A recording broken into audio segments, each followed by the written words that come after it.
Hello, I'm Jonathan Scott and welcome to this guide of how to play the pipe organ. This video accompanies my new digital book which is available from my website, and the book includes all the music you're going to hear in this video and all the fingerings, pedalings, the techniques and introductions of how to play them.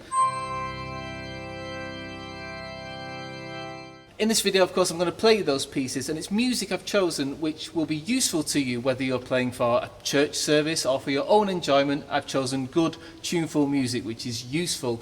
Now, this guide is aimed at people who already have keyboard skills and good reading skills. So maybe you're a pianist who wants to transfer onto the pipe organ, learn the keyboard techniques involved and the pedal techniques, or maybe you're already an advanced player who wants to refresh your technique and look at other ideas maybe. You can go through it at whatever rate you want and jump around the book, but we're going to introduce everything to you gradually, bit by bit. So, let's begin.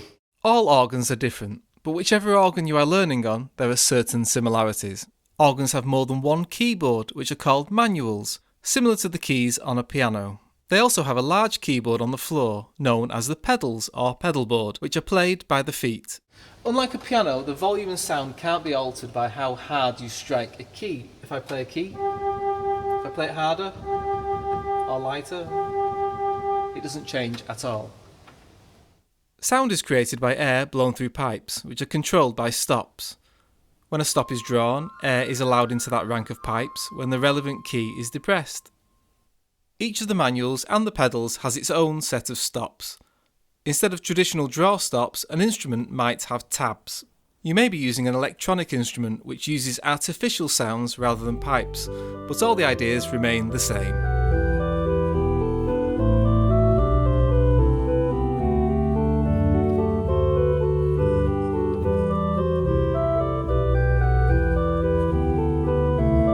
Each manual has a different name, and technically these operate separate organs which are known as divisions. A typical two-manual organ has two divisions. The lower manual would normally be the division called the great organ, and the upper manual would be the division called the swell organ. Larger instruments can have more manuals and divisions, with many different names, such as choir organ, a solo organ, and many more. Each manual has its own stops and pipes which relate to that division only. For example, if I draw a flute on the swell, it's only playable on the swell, not on any other manual or pedal. The pedal organ is also an independent division with its own stops and pipes. Certain divisions can be made playable on other manuals. For example, if I leave the 8-foot drawn on the swell, I can then draw swell to great, which couples the swell to the great, and now this manual's stops are playable on the great.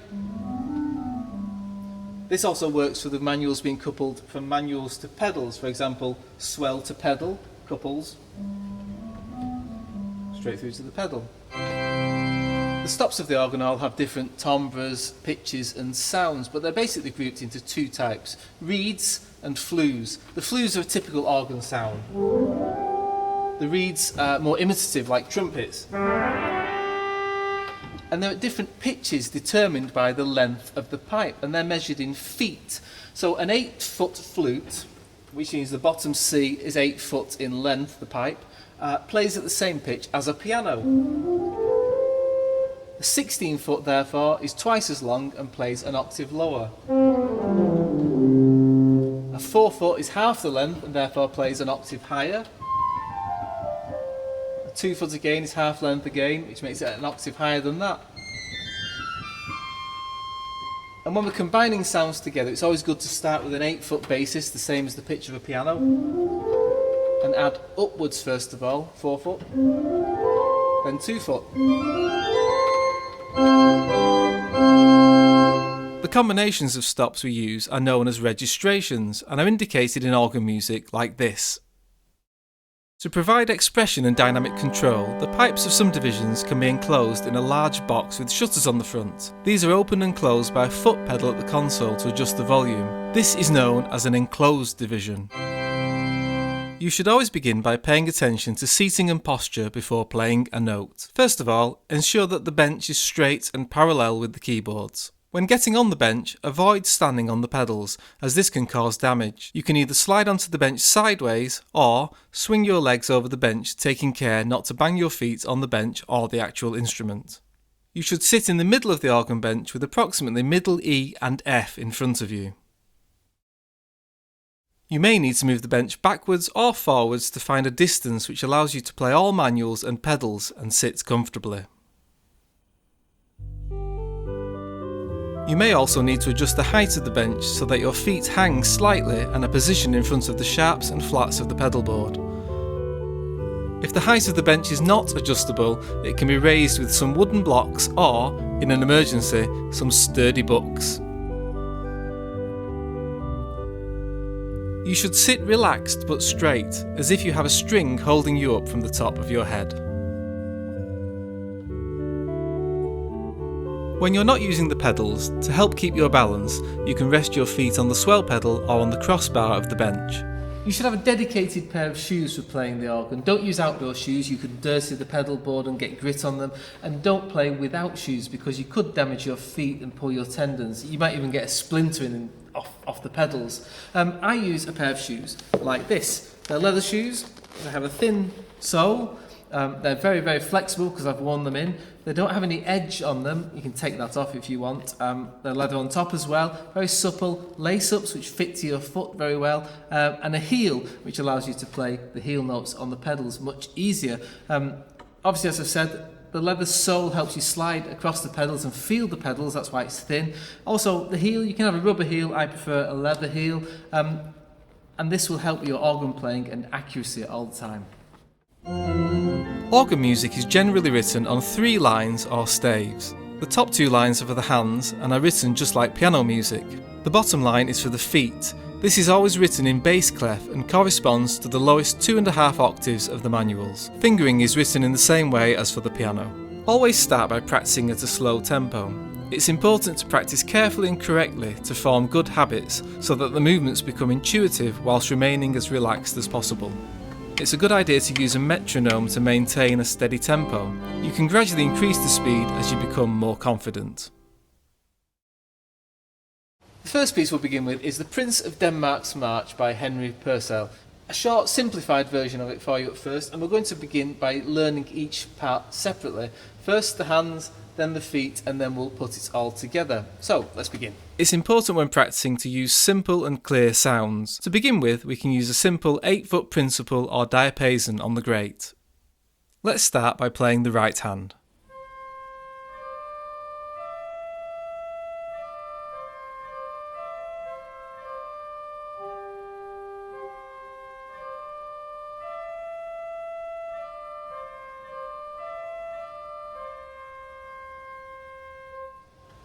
You'll notice that the hand position for playing the organ, whilst you can't affect the sound, is similar to that of playing the piano. So for example, if I turn my hands over, as if I'm holding a grapefruit or a large orange, turn them back over, that position, at the organ, it's the most ergonomic really. You're playing from your knuckles, your first joint is used to adjust the distance, the arm is passive in all motion, it's not involved, and the forearm is parallel with the floor, and this is the best way of using your technique to play the organ.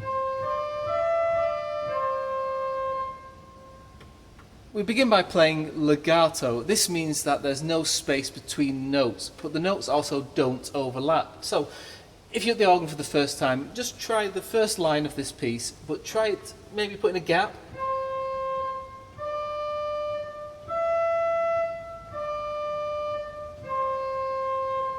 So the release of the note is just as important as the attack. Now if we join them together,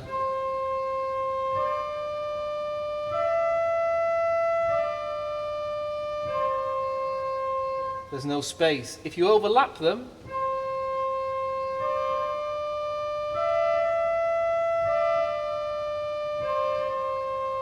we don't want that either. We just want a clean legato between all notes. This is the basis of romantic organ playing, so that everything is joined together.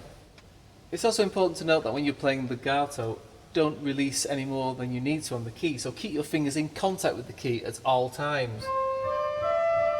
Don't start lifting off because you're trying to release. The release just needs to be enough to let the key come back to its normal position. An important aspect of playing is preparation, so your fingers are always over the notes you want to play. This first phrase, for example,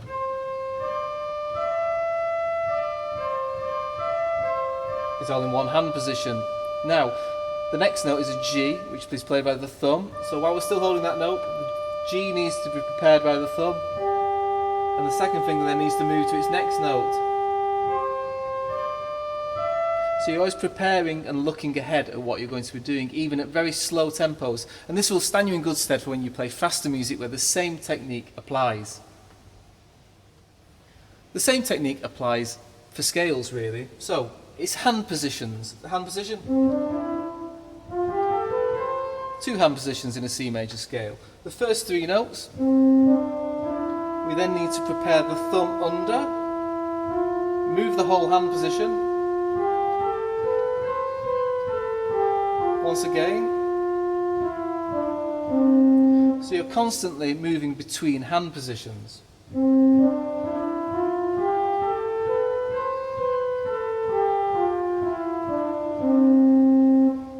This will help with accuracy of rhythm and control of your whole technique and every note you play.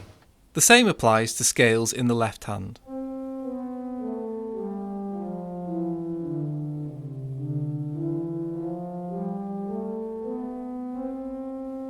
Now let's play the left hand part of the Purcell.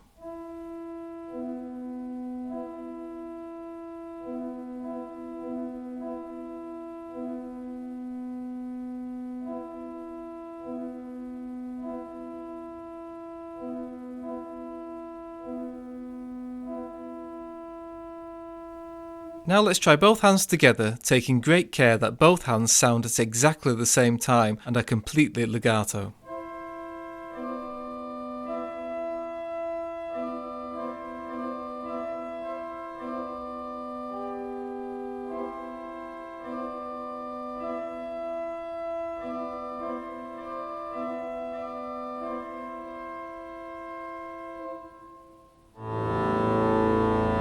Now let's play the pedals. We'll use the same registration as the manuals. We can couple through great to pedals so we get the same sound, or add an octave or principal sound which is nice and clear.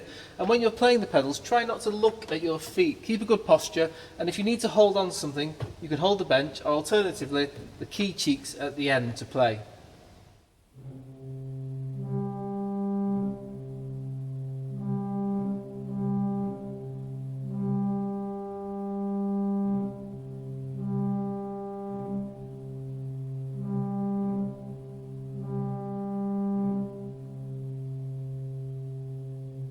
When we play the pedals, we use our toes and our heels. When I say toe, I don't literally mean the end of the toe. It's somewhere between the ball of the foot and the toe. And we play with the feet somewhere near the black notes of the pedals. And it's using a movement from the ankle only. The leg is just passive, not involved in the action. And when we're playing 2 legs together, keep your knees fairly together and play with the inside of the foot, so on the side of the big toe. This will help you with accuracy, because if you play with the outside of your foot, you'll end up playing 2 notes, which is easy to do. With the inside of your foot, it's better for accuracy. We use the following symbols to indicate which toe is used. Once you feel confident with the pedals, try putting the parts together. I'd suggest beginning with right hand and pedals. Make sure that both parts are played exactly together as you do with both hands.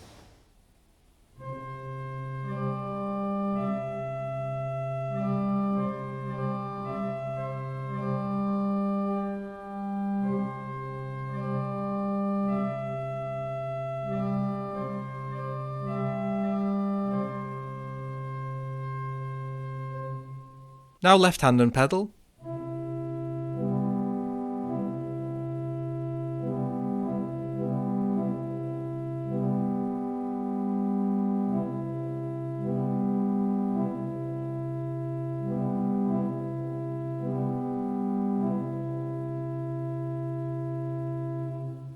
If you feel happy with this, now you can put all 3 parts together. If this seems a bit daunting, I have a good tip for practice.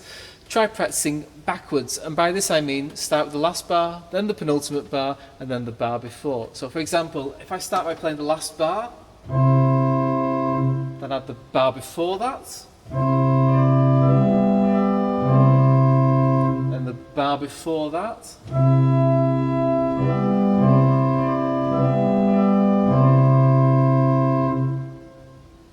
It's a way of practicing I always use, and you're always going towards something you know rather than towards the unknown. Here are all three parts.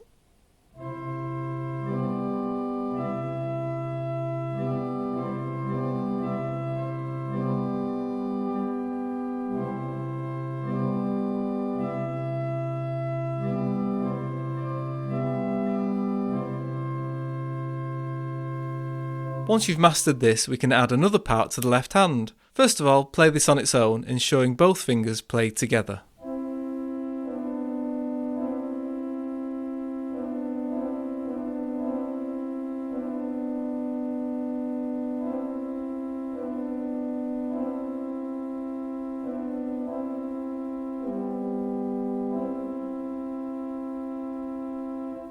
For the penultimate bar, you need to move your second finger by one note, arriving above the new note in good time with as little break in the sound as possible.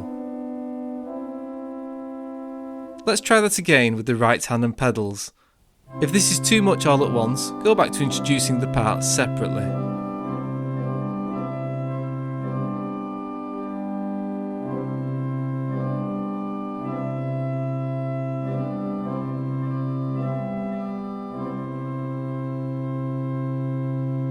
Let's introduce some more notes to the right hand.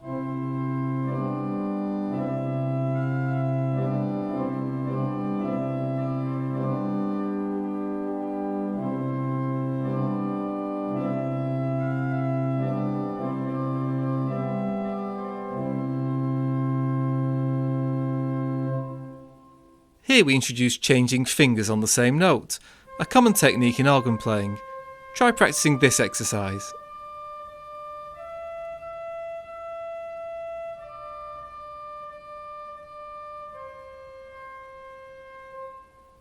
Now we're going to add another note to the pedal part, which involves the left foot moving.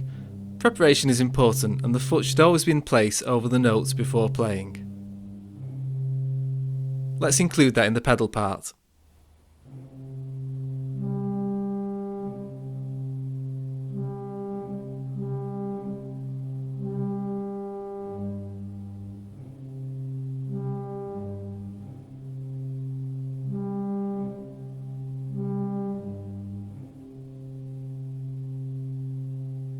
There are further exercises for this in the book so that you can start to develop a tactile sense of the geography of the pedal board.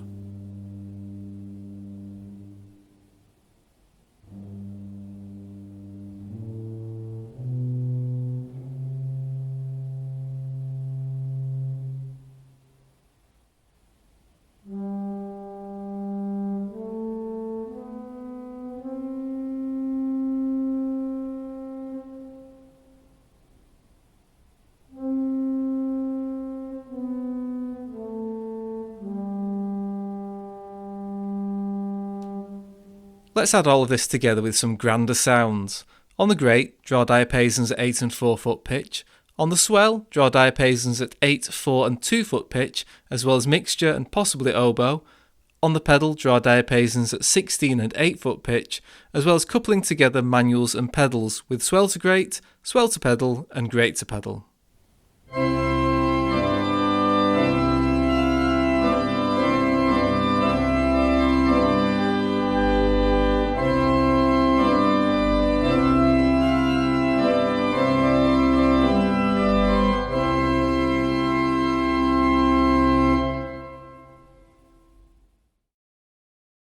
The next piece is Handels Largo, a very beautiful, slow melody. And in this piece we're going to learn aspects of the heel on the pedals, as well as finger substitution, a very important part of organ playing. Now, finger substitution means that literally that you substitute a finger. So if I begin playing a note with one finger, I silently substitute it for another, which means I can then move my hand somewhere else. I can substitute again. Now on the organ this happens in various ways. It can happen in two notes,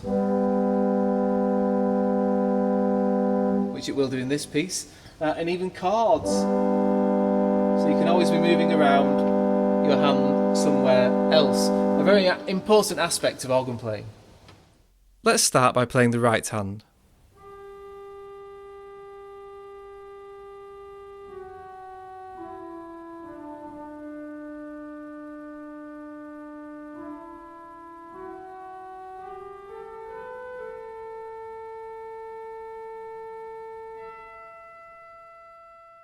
Now the left hand.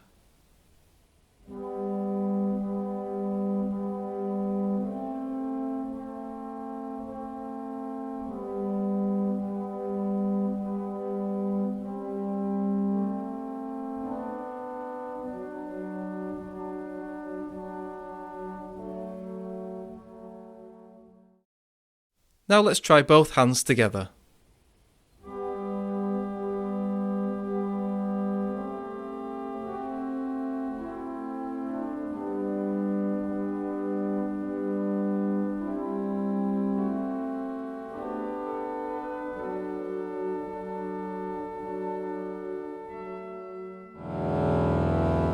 Now we're going to introduce the heel. Now this is obviously related to the toe because of the movement involved, but it's generally slightly from the leg. But generally you will be coming from a toe. Now we play more with the middle of the heel, slightly to the inside if possible. And when we're playing this, the idea is to always prepare again. So if you're moving between two notes, have your heel over the next note. If you're moving to a toe, have your toe ready over the next note. And back again. So you're always moving almost crab-like laterally, and when you've got 2 feet on the same level, you'll need to work out which foot's going forward and which one's going backwards. And I've demonstrated this in the Handel score of where your feet need to move forwards and backwards. We use the following symbols to indicate which heel is used. In this piece we also introduce toes on the black notes or sharps and flats of the pedals, as well as heel and toe substitution on the same note.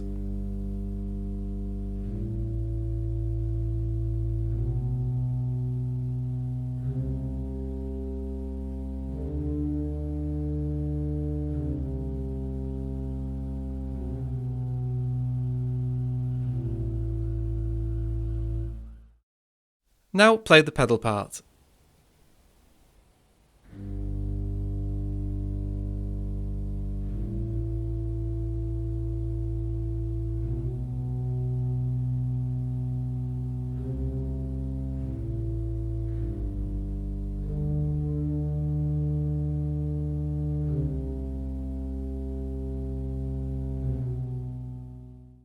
Now play the right hand and pedal.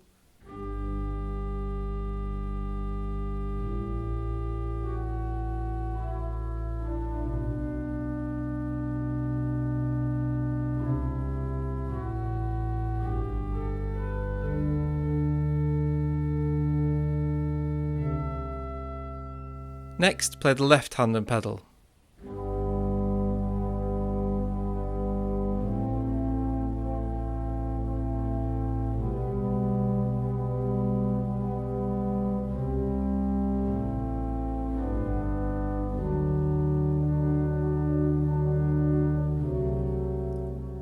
Once we have put all parts together, we can use a suitable registration to perform the piece. On the great, draw diapasons and flutes at 8-foot pitch. On the swell, draw soft diapasons and flutes at 8-foot pitch. Draw a soft 16-foot flute stop on the pedal, as well as swell to pedal and swell to great.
It's more than likely at some point you'll have to play for some form of congregational singing, perhaps a hymn, a national anthem.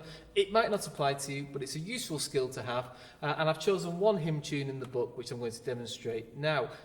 All hymn tunes are written the same, 4 parts on 2 lines of music, just like piano music. The 4 parts are the soprano, alto, tenor, and bass.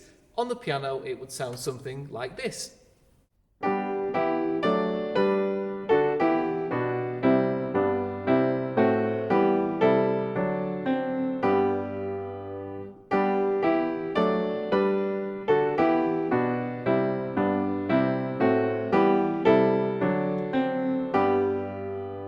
If I play it in the same way on the organ though,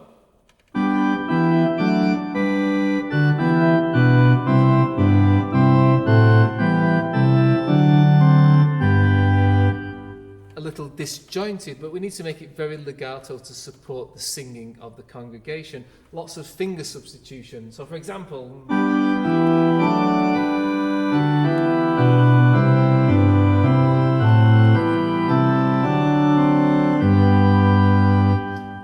ideally, you should play the bass line with the pedals, the tenor line with the left hand, and the top 2 parts, the alto and soprano, with the right hand, so which make it something like this.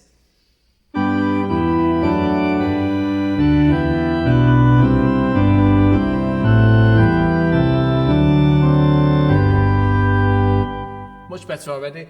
You can then swap it between the hands as you wish, and any common notes, any repeated of the same note, you can tie across to support the sound more, just like this.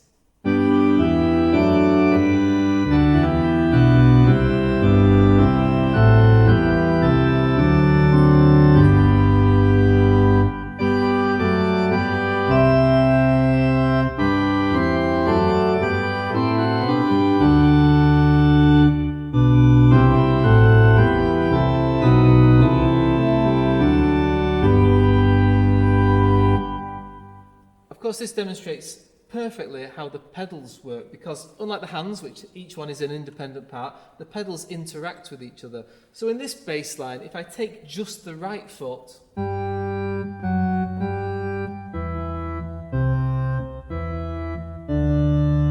then the left foot part,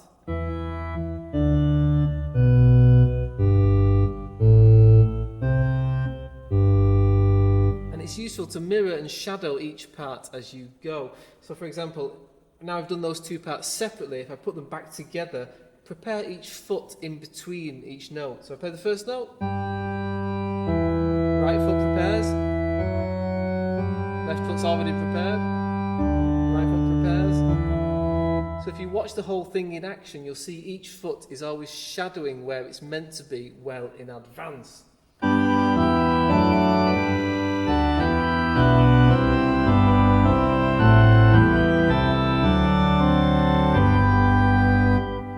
And in the book, I give examples of how these little patterns can be looked at and learnt. The book also includes scale playing and practice to introduce further useful pedal patterns.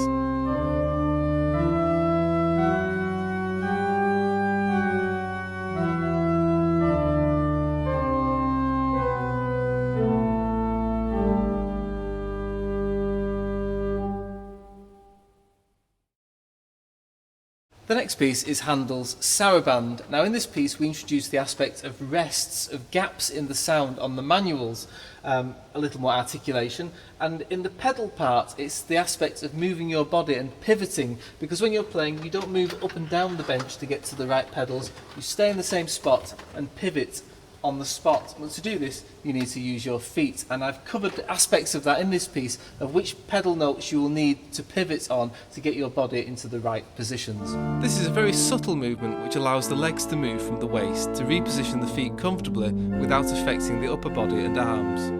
For example, in bar 5 we can use the G in the left foot to push to the right.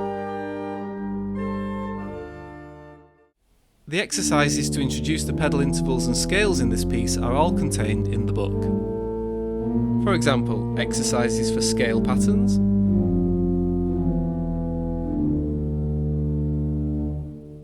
exercises for independence of the feet for toes,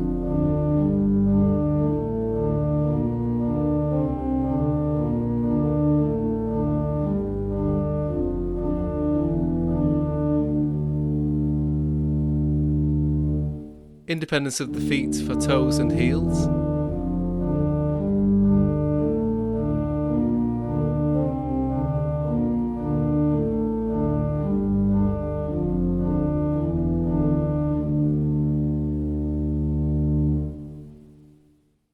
movement of both feet,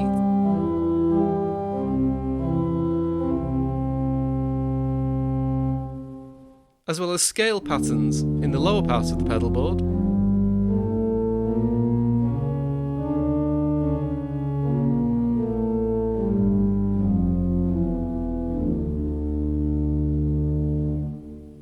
as well as the upper part of the pedal board.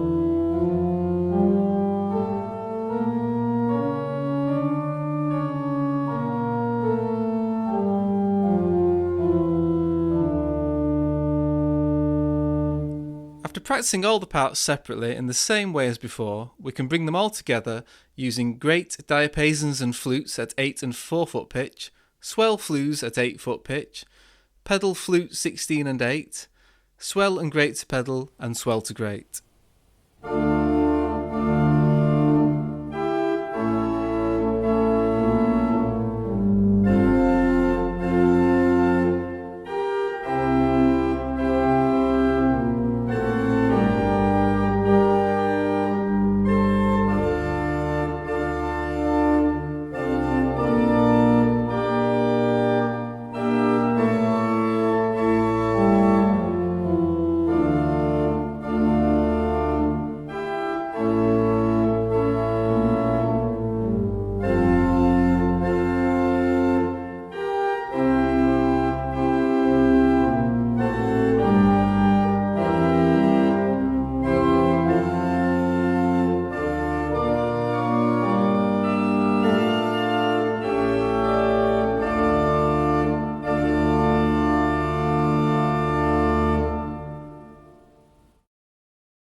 The next piece is Round O by Purcell, and in this piece we bring together all the techniques we've learnt so far, plus manual changes and hands on different manuals as well.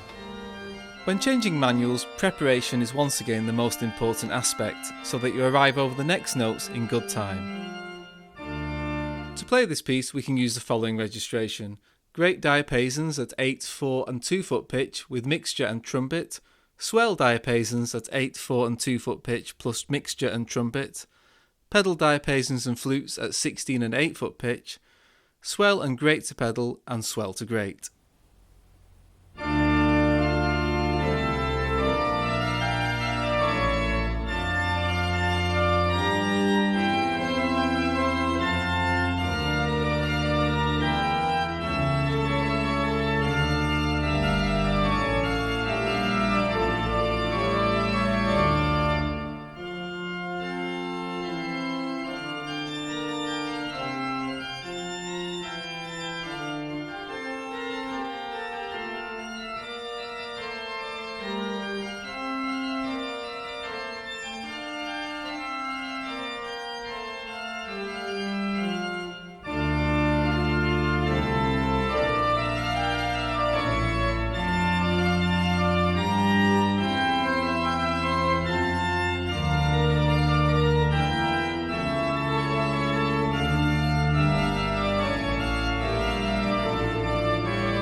Finally, Air on the G string by Johann Sebastian Bach. A melody in the right hand, two parts most of the time in the left hand, very legato, and a pedal part which is constant and covers almost the whole pedal board using toes and heels.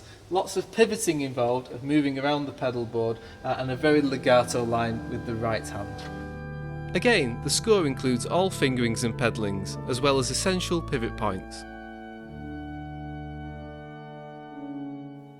For this piece we need warm sounds. Try great flutes at 8 and 4 foot pitch, swell diapasons, flutes or solitionals at 8 foot pitch, pedal with warm 16 and 8 foot flues, and swell to pedal and swell to great.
So I hope you enjoyed watching this video. It's a brief guide to what's contained in the digital book from our website. And all the pieces and fingerings, as I've said, with pedallings are all in there with the techniques and aspects of playing, as well as further exercises and scales.